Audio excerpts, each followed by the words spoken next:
Bien, bonjour à tous nos participants. Très heureux de vous accueillir pour cette visioconférence consacrée à l'hydrogène et la ruée vers l'éco-aviation que nous allons explorer ensemble dans notre région. Cette présentation va être déclinée dans un format de 40 à 45 minutes et ensuite sera ouverte aux échanges avec vous tous. Je remercie l'ensemble des participants, des associations qui se sont aussi mobilisées pour faire vivre ce débat. Alors, je voudrais peut-être, pour nous replonger effectivement dans un sujet qui est à la fois historique, mais aussi très en lien avec les temps pionniers de l'aviation, vous rappeler l'extraordinaire inventivité, les découvertes que des personnalités, des grandes figures du Grand Ouest de la France ont réussi à faire naître en croisant innovation de haute technologie navale pour faire naître de grandes innovations dans le domaine de la haute technologie aéronautique. Et c'est ce véritable croisement des compétences, ce transfert qui va être extrêmement stimulant et animé de grandes découvertes. Ici, vous avez en photo l'exemple de Félix du Temple en 1857 qui, avec son frère Louis, réussit à faire décoller un premier avion motorisé. Vous avez plusieurs éléments d'archives qu'il est possible de retrouver sur les différents brevets qu'il avait déposés. Et en photo, en bas de cette slide, le prototype qu'il avait imaginé et qui est très largement inspiré du biomimétisme. Ce biomimétisme à travers les ailes d'un oiseau, mais aussi un intérêt très tôt manifesté autour de matériaux biosourcés. Ce sont des toiles de textile qui vont être utilisées puisque vous savez que les temps pionniers de l'aviation sont nés dans des hangars à bateaux avec les premiers hydravions en bois et en tissu. Et vous voyez que dans l'esprit, en tous les cas dans le premier modèle de Félix du Temple, il y a effectivement ces toiles apparentes. Et ce qui sera aussi intéressant, c'est l'inspiration que va lui aussi inspirer l'horlogerie. Alors, j'ai voulu préparer cette conférence en marchant sur les traces de recherche familiale que j'avais menées autour du savoir-faire horloger et en particulier d'un emplacement historique qui était la Grande Rue des Stuarts, dans lequel une bijouterie-horlogerie fondée par mon arrière-grand-père a voulu développer une véritable passion pour l'innovation. Je vous ai résumé en bas de cette slide cette culture de l'innovation. Elle est résumée à travers la formule suivante: l'horlogerie a besoin d'OPA, oser, préparer et anticiper l'avenir. Alors, cette bijouterie-horlogerie, vous avez peut-être pu le voir dans la photo qui apparaissait sur son fronton et à la fois dans la vitrine, avait une marque de montre qui, à l'époque, faisait beaucoup sensation en tant que détaillant. Il s'agit de la marque Zénith, qui a été fondée par un pionnier suisse. Et cette marque Zénith va avoir un rôle extrêmement important pour de grands pionniers de l'aviation. Elle est à la fois un garde-temps précis et précieux, malgré les conditions extrêmes de l'aviation, de ces grandes aventures. Et Louis Blériot, que vous avez ici en photo, va exprimer toute sa reconnaissance pour le caractère très précurseur de la marque Zénith. Vous avez ici une lettre qu'il a signée en 1912, dans laquelle il signale le souci et l'exactitude avec laquelle justement ces montres Zénith lui accompagnent l'ensemble de ses voyages. D'autres voyageurs vont être aussi extrêmement intéressés et fidèles à ce savoir-faire horloger. Je pense notamment à Gandhi, qui portait une montre de poche en argent Zénith, qui était devenue l'une de ses rares possessions matérielles et qui accompagnait son quotidien. signalant notamment ses heures de prière grâce à une fonction d'alarme. Et à ce grand regret, cette montre lui aurait été volée lors d'un voyage en train en Inde, et le voleur, rempli de culpabilité, lui aurait rendu quelques mois plus tard. Cette anecdote a été partagée par Gandhi dans son journal. Alors, ce mouvement d'horlogerie a eu effectivement un rôle pour l'aviation. Elle est aussi peut-être un formidable vecteur d'innovation en Extrême-Orient et en particulier au Japon, qui, vous savez, a été la terre de naissance de Seiko. Seiko qui désigne le succès en japonais, et vous savez que de grandes marques horlogères sont aussi partenaires des Jeux Olympiques qui se déroulent à Tokyo initialement en 2020, déplacés en 2021, et qui finalement ambitionnent de porter à travers la volonté des pouvoirs publics japonais une vision extrêmement forte autour de l'hydrogène. Faire les JO de l'hydrogène, promouvoir une véritable vitrine qui permet derrière d'accompagner cette transition vers la société de l'hydrogène, à la fois portée dans l'archipel par le gouvernement japonais, mais aussi par de grands industriels. Et ici, vous avez notamment l'exemple de Toyota. Il y a une gamme exceptionnelle de mobilité et de solutions déployées par ce grand groupe, qui est un partenaire étroit des Jeux olympiques et paralympiques de Tokyo. Il y a ici l'exemple de cette campagne Mobility for All, qui est véritablement porteuse de réflexions extrêmement futuristes sur des solutions de mobilité, de nouveaux véhicules qui pourraient nous permettre de nous accompagner dans nos déplacements, dans l'espace urbain notamment, connecter des villes et des territoires avec des offres de transport en commun qui soient vertueuses en matière d'environnement, qui utilisent aussi des stations de recharge à hydrogène, avec des programmes expérimentaux déployés dans de grandes villes japonaises. Ici, vous avez notamment l'exemple de Tokyo, qui se veut être aussi un emblème de cette société de l'hydrogène, avec un village des athlètes pour les Jeux Olympiques qui est complètement articulé autour d'aménagements, d'infrastructures qui entendent fournir des sources d'énergie inscrites dans les politiques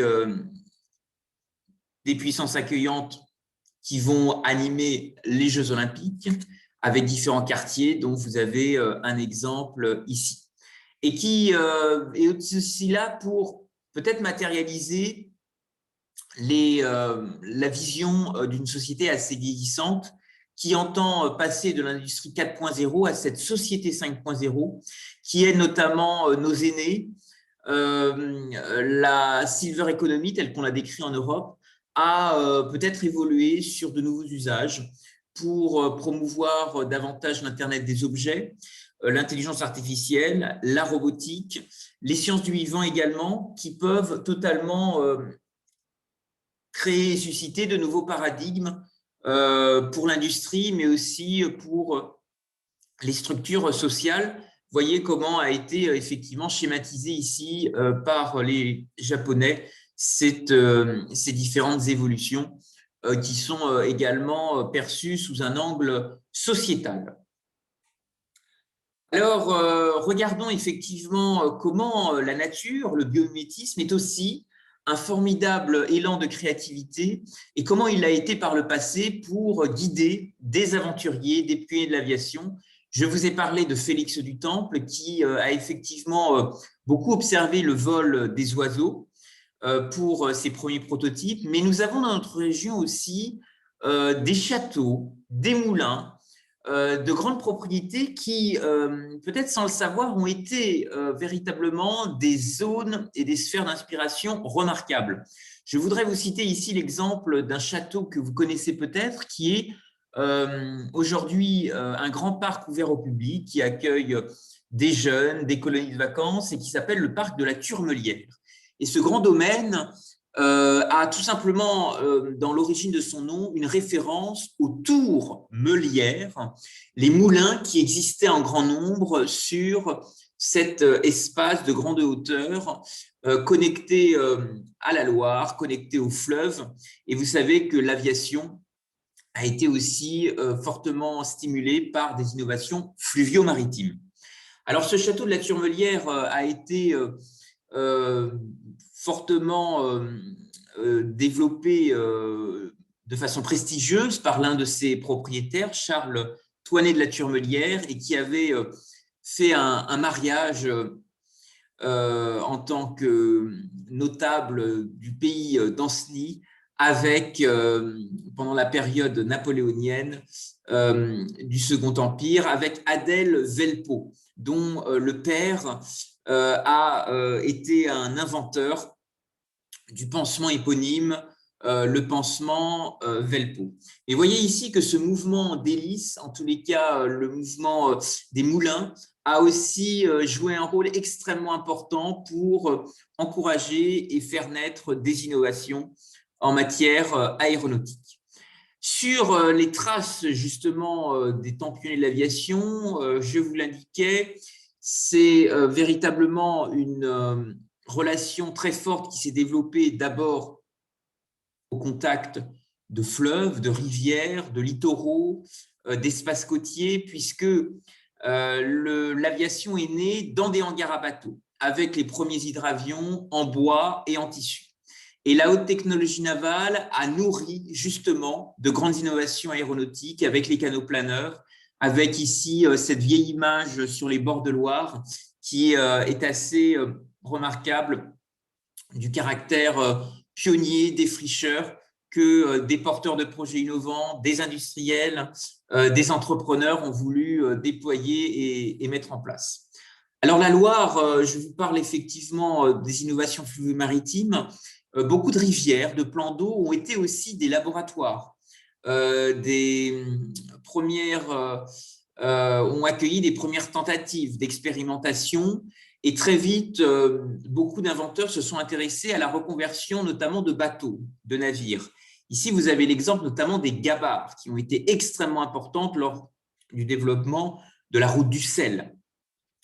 Vous avez les îles aussi, des îles fluviales qui ont développé une très grande inventivité, un rapport au fluvial, un rapport à des innovations fluvio-maritimes qui ont été extrêmement stimulantes. Ce côté effectivement insulaire est important, cristallise aussi souvent beaucoup d'innovations peu coûteuses et c'est peut-être un élément fort qui pourrait nous permettre aussi d'enrichir les sphères de réflexion de notre territoire. L'insularité est intéressante à regarder aussi du point de vue des échanges transmanche. Et je veux à ce titre signaler l'intérêt qui a toujours été manifesté par les îles anglo-normandes en matière de désenclavement aérien. Se connecter, offrir aux îles des axes qui leur permettent d'être reliés avec le reste du monde. Ici, vous avez l'exemple de Jersey, qui s'intéresse aussi à la thématique d'hydrogène et qui désire pleinement aussi développer des capacités d'innovation, d'inventivité avec Jersey Sandbox et de nombreux programmes de recherche développés avec le Royaume-Uni, mais qui pourraient aussi intéresser, bien entendu, des acteurs de l'enseignement supérieur, des industriels du Grand Ouest de la France. Et donc, notre région peut aussi avoir des liens extrêmement intéressants. Effectivement, le fluvial, le maritime a été au cœur de beaucoup d'innovations pour penser demain les énergies du futur. Vous rappelez peut-être qu'à Nantes, la grande exposition nationale de 1924 a été au cœur des découvertes et de la vulgarisation de la fée électricité. C'était comme ça qu'on l'appelait à l'époque et qui a été extrêmement utile pour développer le mécanisme agricole, encourager des innovations en matière de mécanisation, des travaux manufacturiers, industriels, et aussi besoin à cette époque très important de transformation. Ce qui est aussi peut-être en écho avec cette ruée vers l'hydrogène qui est actuellement portée par de grands rendez-vous scientifiques, industriels, et qui est une priorité clairement établie par la Commission européenne. C'est une priorité exprimée à travers une feuille de route, c'est le Green Deal, actuellement développé à Bruxelles par les institutions européennes et qui se projette dans un agenda dont vous avez les différentes séquences qui s'étalent jusqu'en 2030, ce qui montre effectivement le temps long à construire et à élaborer pour atteindre ces objectifs ambitieux. Vous dire que les régions, la région Pays de la Loire est porteuse aussi d'un plan hydrogène. Elle a construit un écosystème avec différents acteurs. Vous voyez les différents pôles assez forts déployés, notamment au Mans, dans la Sarthe, mais aussi H2 Loire-Vallée, entre Nantes et Saint-Nazaire, et les dynamiques de son bassin industriel. Un pôle également existant à Angers, Vendée Hydrogène aussi, qui va avoir un rôle extrêmement important. Et puis, d'autres dynamiques qui existent, voilà, avec différents acteurs, mais aussi des collectivités qui, sur l'offre de transport, souhaitent aussi innover et inventer. Je vous propose de regarder aussi ce que font développent aussi d'autres régions. Ici, vous avez notamment les démarches déployées dans le cadre du plan hydrogène de la région Bretagne, qui se compose de plusieurs pôles, ici à l'écran, Saint-Malo, le golfe du Morbihan, Brest, voilà. Il y a peut-être aussi un axe que je vous propose de mettre en valeur, c'est le plan hydrogène de la région Normandie, qui est intéressant parce que, comme vous le voyez sur cette carte, il y a en fait un axe fluvial très fort qui est l'axe Seine, et de Paris au Havre a vocation effectivement à polariser un certain nombre de projets extrêmement ambitieux en associant aussi les acteurs à Rouen. Sur le reste du territoire régional normand, vous voyez aussi une dynamique très forte déployée dans le Calvados, autour de la région de Caen et de Ouistreham. Et puis, à gauche de la carte, un élément intéressant, quand je vous parlais de l'insularité, il y a un projet développé dans la Manche qui est, comme vous pouvez le voir, très à gauche, le pôle d'autonomie énergétique de l'archipel de Chausey, qui est un très intéressant projet dans la baie du Mont-Saint-Michel et qui pourrait bien entendu intéresser des partenaires aussi bretons qui souhaitent développer des choses dans ce domaine. Alors, la Bretagne est aussi porteuse justement d'un projet que je trouve vraiment révolutionnaire, très intéressant, c'est le projet Green Pig, qui consiste à transformer de l'urine de porc en hydrogène vert. On considère que 20 litres d'hydrogène de porc permettent la production d'1 kilo d'hydrogène vert. Alors, à quoi correspond ce kilo? Qu'est-ce qu'il est possible de faire avec? On considère qu'avec 1 kilo d'hydrogène, il est possible de parcourir une centaine de kilomètres. Donc, ce qui est intéressant et qui effectivement fonctionne en fait à travers un processus d'électrolyse alimenté par des éoliennes. L'urine de porc est recueillie à la source, puis filtrée et ressort à l'état de carburant vert. Vous dire en tous les cas qu'effectivement ce projet Green Pig est vraiment extrêmement intéressant pour trouver aussi ces liens, ces relations entre terre et mer, comment dans les arrières, la filière porcine peut dans un arrière-pays avoir des liens extrêmement intéressants avec différents environnements fluviaux ou maritimes, déclencher des choses autour notamment du fluvial pour alimenter, pourquoi pas, c'est ce qui se fait à Nantes avec les navibus, En tous les cas, il y a un chemin industriel européen qui pourrait certainement inspirer la route des biocarburants du XXIe siècle et en particulier réfléchir à la ruée vers l'hydrogène. Alors, notre région peut-elle justement accueillir de nouveaux véhicules nomades en vol libre, développer des briques technologiques autour de l'hydrogène pour accueillir des taxis volants? Il y a effectivement des initiatives extrêmement vertueuses qui entendent développer les énergies du futur. C'est notamment la ferme solaire mise en place, développée à l'aéroport de Montpellier. Ce sont aussi d'autres initiatives déployées ailleurs. Nous pouvons certainement, puisque Notre-Dame-des-Landes ne se fera pas, réfléchir à la place que pourra jouer demain un éco-airport régional européen. C'est trois questions que je vous propose d'examiner ensemble pour répondre à cette problématique. D'abord, quelles relations ont pu exister entre hydrogène et éco-aviation? Quelles dynamiques collaboratives ont pu émerger? Et enfin, quels enseignements en tirer pour imaginer demain? Alors, regardons ensemble comment les moteurs de Léon Levavasseur ont été aussi un formidable élan. Je pense à ce pionnier de l'aviation parce que ici, vous avez son modèle Antoinette qui porte le nom de la fille de l'investisseur.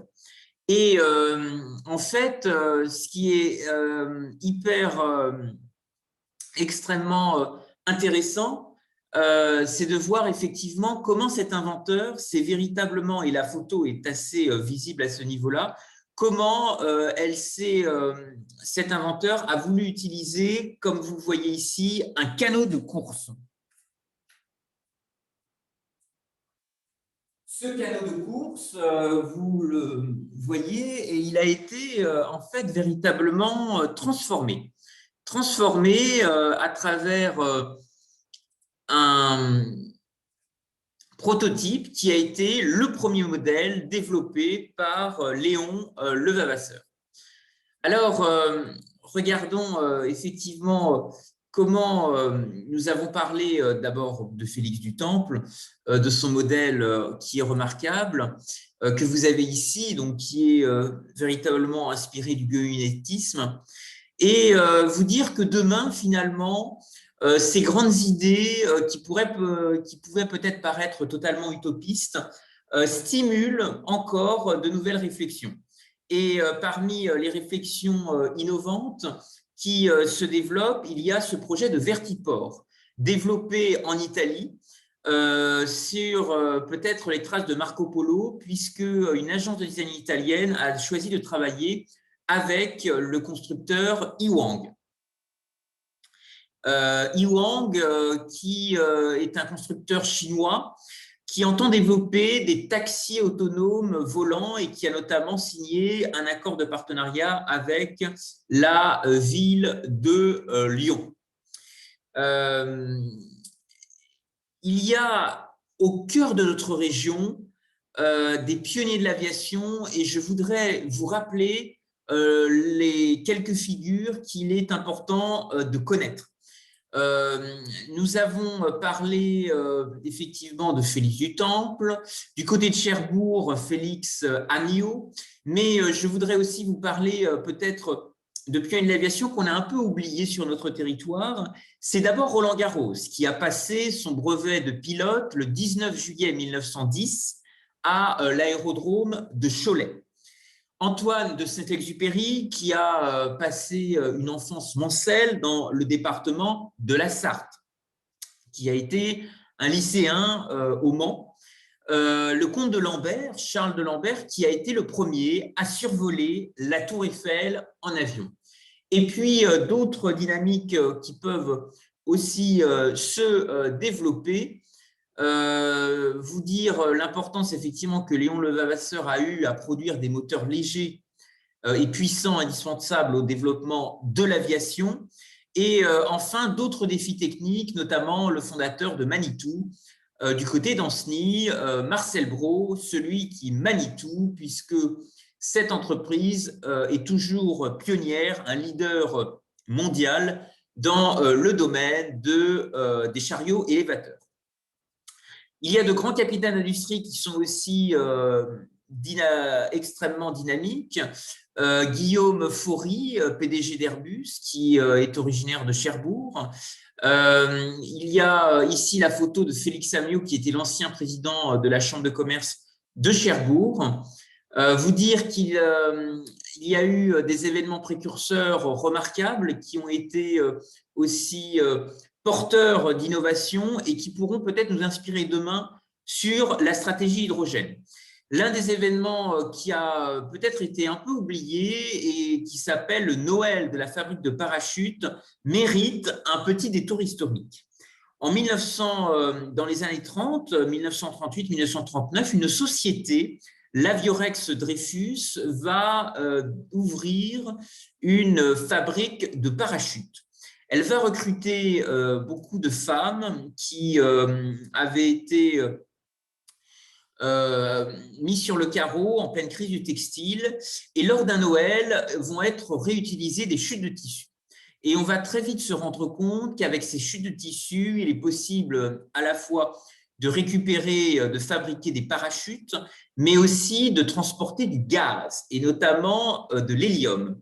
Et on va réaliser qu'avec ces chutes de tissu, il est possible de fabriquer des ballons à l'hélium, ce qui va être une découverte exceptionnelle qui va bien sûr croiser des disciplines, des filières qui ne se regardaient pas auparavant, l'industrie textile, les filateurs de tissus industriels, mais aussi de tissus utilitaires, qui vont véritablement mettre le paysage industriel local en mouvement. En particulier dans le département du Maine-et-Loire, en Anjou, grande terre de textiles, de chaussures. Et donc, il y aura une formidable alchimie inédite qui va se mettre en place. Je vous rappelais que Roland Garros a passé son brevet de pilote à Cholet. Et il y a aujourd'hui des startups qui développent des projets extrêmement intéressants en relation avec l'hélium. Vous avez notamment l'exemple de cette start-up espagnole qui entend proposer des voyages spatiaux en ballon d'hélium. Et puis, vous dire que si l'hydrogène, finalement, fait partie des alternatives pour envisager l'éco-aviation demain et une offre de transport écologique, il a aussi existé des projets très précurseurs, notamment dans le bassin industriel de Nantes-Saint-Nazaire, puisque Air Liquide a notamment exploré des mélanges de gaz de l'air en utilisant notamment de l'hélium. Et cette entreprise faisait déjà tourner dans les années 60 des véhicules et des bus expérimentaux qui fonctionnaient avec des gaz liquéfiés. Il y a des projets aussi extrêmement futuristes développés dans d'autres dimensions, notamment maritimes et portuaires, puisqu'il a été envisagé notamment de charger des méthaniers vides sur le chemin du retour en CO2 pour produire dans les zones exportatrices, notamment le Qatar et le Golfe Persique, des agrocarburants de troisième génération type microalgues. Alors, c'est aussi une relation qui peut également s'envisager avec le champ de l'exploration spatiale, puisque l'hélium est l'un des corps extrêmement légers dans l'univers, et c'est peut-être aussi une alternative qui, demain, nous encouragera à imaginer, après l'éco-aviation, peut-être de nouveaux vols dans l'espace qui utiliseront ces nouvelles énergies. Il y a eu effectivement beaucoup d'inventions, de brevets qui ont été déposés. Je pense que c'est Air Liquide qui a été très en avance sur le sujet. Aujourd'hui, tous les pays du monde peuvent fabriquer des gaz liquéfiés, mais il semblerait que des projets aient été assez précurseurs. Et je voudrais rappeler qu'en 1979, lors de la catastrophe d'un pétrolier en Irlande, où 3 marins de Saint-Nazaire avaient disparu, un courrier avait circulé auprès des élus locaux de Loire-Atlantique pour interroger l'avenir de l'hydrogène. Alors, comment ce modèle, effectivement, peut prendre place dans notre région, devenir le futur pétrole être cette nouvelle saga d'inventeurs et d'industriels prêts à franchir le cap de l'éco-aviation. Nous avons dans beaucoup de pépites, de start-up innovants qui ont aujourd'hui développé beaucoup d'innovations. Il y a bien sûr des taxis volants qui prennent forme, qui sont aussi encouragés par de grands donneurs d'ordre industriels. Je pense en particulier à Airbus, qui a développé un projet qui s'appelle Pop-up, qui a été dévoilé en 2019 et qui, aux portes de Nantes, à Bougnay, va notamment concevoir une structure en carbone dans une compétition féroce mondiale, puisqu'aujourd'hui, une centaine de projets similaires dans le monde sont déployés en Asie et dans d'autres régions du monde. Et Airbus, bien entendu, ne veut pas rater le coche. Alors, comment effectivement d'autres territoires s'approprient ce dispositif de taxi volant? Je vous ai parlé du constructeur chinois Yiwang, mais aussi dans le Golfe Persique, Dubaï et de grandes capitales du Moyen-Orient s'intéressent à ces sujets, à la fois pour des solutions en matière de systèmes d'équipement et de sécurité.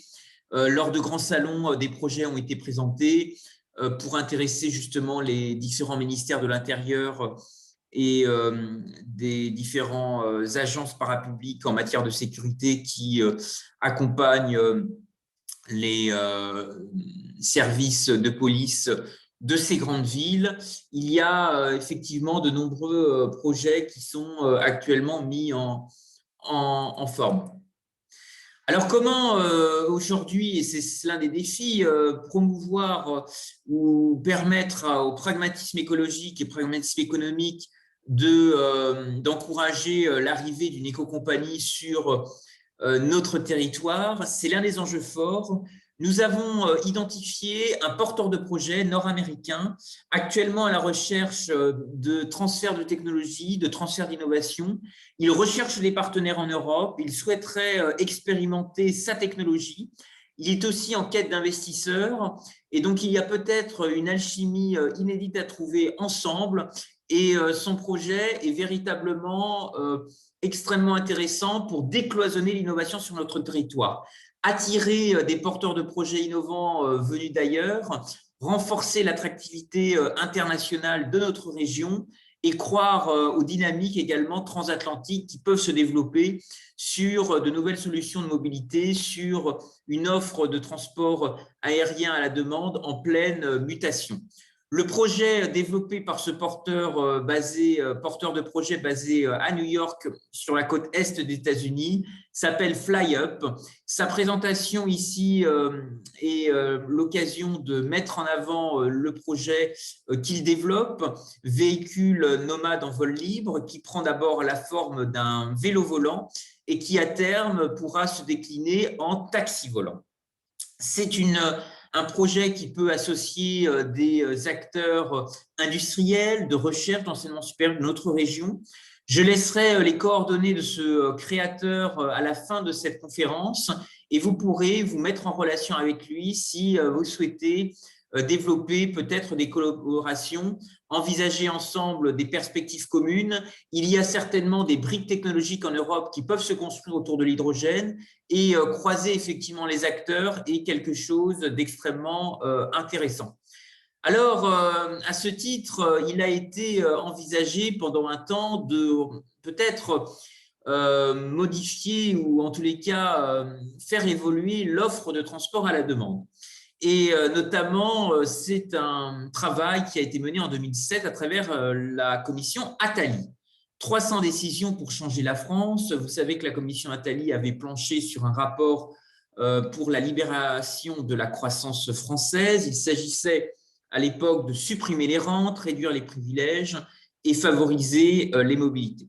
C'est une tentative qui a été extrêmement intéressante pour justement libéraliser l'offre de transport à la demande, puisque dans le rapport Attali figurait notamment l'urgence de mettre fin au numerus clausus des taxis et développer de nouvelles capacités de développement, de mobilité sociale, économique, géographique, professionnelle, qui sont effectivement les leviers incontournables de la croissance.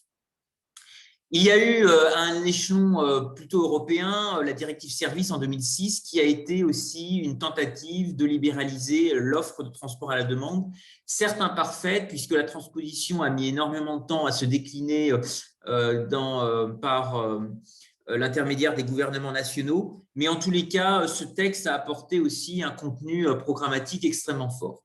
Et puis, ce qui est peut-être intéressant maintenant à regarder dans notre région, c'est de voir comment finalement des collectivités, des agglomérations cherchent demain à réenchanter des espaces de stationnement, reconvertir d'anciennes friches industrielles, accueillir de nouvelles activités. Et il y a à ce titre beaucoup d'appels à idées qui pourraient être un champ extrêmement fertile pour encourager des projets encore balbutiants. Il y a eu un appel à idées développé par le groupe immobilier ARC, une tour de très grande hauteur à Nantes qui s'appelle Skyhome, qui a aussi s'est intéressé à la place de nouvelles innovations. Et enfin, ce qu'il existe de l'autre côté de la Manche, à savoir au Royaume-Uni et en Irlande, un modèle extrêmement intéressant qui se met en place de Media for Equity, qui est une véritable voie alternative pour le financement des startups et des associations, puisque JC Deco ou de grands acteurs de la mobilité urbaine s'engagent dans ce pas, proposent notamment des espaces publicitaires en échange de participation dans des startups. Et ça, c'est véritablement un élan extrêmement intéressant dans ce domaine, avec peut-être des opportunités. JC Deco gère aussi des stations de vélo en libre service, organise aussi des aéroports, beaucoup d'animations pour rapprocher des entrepreneurs et des innovateurs. Effectivement, dans la réflexion sur la mobilité de demain, espérons que de grands acteurs s'intéressent aussi aux innovations fluo-maritimes, à la capacité aussi de relancer finalement des connexions pour toutes ces villes qui seront aussi des bases arrières pour les Jeux Olympiques de Paris en 2024. Alors, il y a à ce titre des projets remarquables. Je pense notamment à ce projet mis en place pour les îles anglo-normandes, La Valette, Bathing Pool. Nous avons aussi imaginé des piscines naturelles à l'eau de mer qui pourraient, pourquoi pas, accueillir demain des vélos volants sur la côte d'Émeraude, entre Saint-Malo et les îles anglo-normandes. Et effectivement, c'est peut-être quelque chose qui pourrait totalement stimuler l'innovation. Vous dire que beaucoup d'initiatives sont aussi menées dans ce domaine. Et donc, l'imagination est au pouvoir et nous allons en débattre ensemble.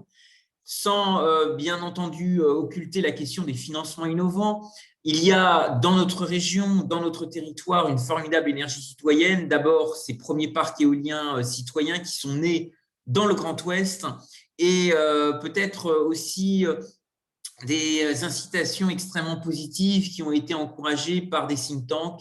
C'est en particulier Alain Madelin qui, dans son ouvrage « Unir pour agir », a porté des réflexions extrêmement intéressantes pour faire germer une industrie financière sur un plan local, pousser au contraire beaucoup plus d'investissement et de prise de risque en matière de transition énergétique et faire en sorte que de tels investissements soient rentables dans un temps plus ou moins long avec un retour sur investissement offert aux preneurs de risques. Et donc, c'est véritablement ces nouvelles industries de la transition énergétique qui ont été effectivement encouragées par des think tanks, des organismes de réflexion qui sont aussi en lien avec les conseils de développement de nos territoires. Et souhaitons demain que ce grand passé fluvio-maritime que je vous ai présenté en début de conférence soit l'occasion aussi de mettre du vent dans les voiles et de souffler une nouvelle énergie dans les relations qui pourront peut-être façonner demain pour notre région une véritable Babylone de l'hydrogène. Vous dire qu'Alain Madelin a effectivement beaucoup voyagé en Asie, au Moyen-Orient. Il a regardé beaucoup avec des intérêts et les différents mécanismes qui ont été mis en place à l'étranger, et notamment des coalitions créatives d'acteurs qui ont permis de financer des travaux considérables en matière de transition énergétique et donner justement une valeur sûre aux économies d'énergie réalisées. Et de nombreuses sociétés de services énergétiques existent encore aujourd'hui. Elles ont eu en France un régime juridique qui était celui des SOFERJ. Et vous dire aussi que de l'autre côté de l'Atlantique, dans plusieurs États fédérés des États-Unis, se mettent en place des politiques par à la fois des acteurs publics, mais aussi des acteurs privés. Et donc, il y a un formidable élan à développer et à imaginer ensemble. Si vous souhaitez suivre de façon plus détaillée le projet mis en place par le jeune porteur de projet nord-américain qui a été présenté. Vous avez ici un site qui s'appelle flyupav.com dans lequel vous pouvez suivre ces actualités. Il vous permet aussi d'être informé des évolutions de ce projet, de mettre en place aussi peut-être réfléchir à des collaborations qui pourraient se déployer. Et demain, peut-être imaginer des transferts de technologies.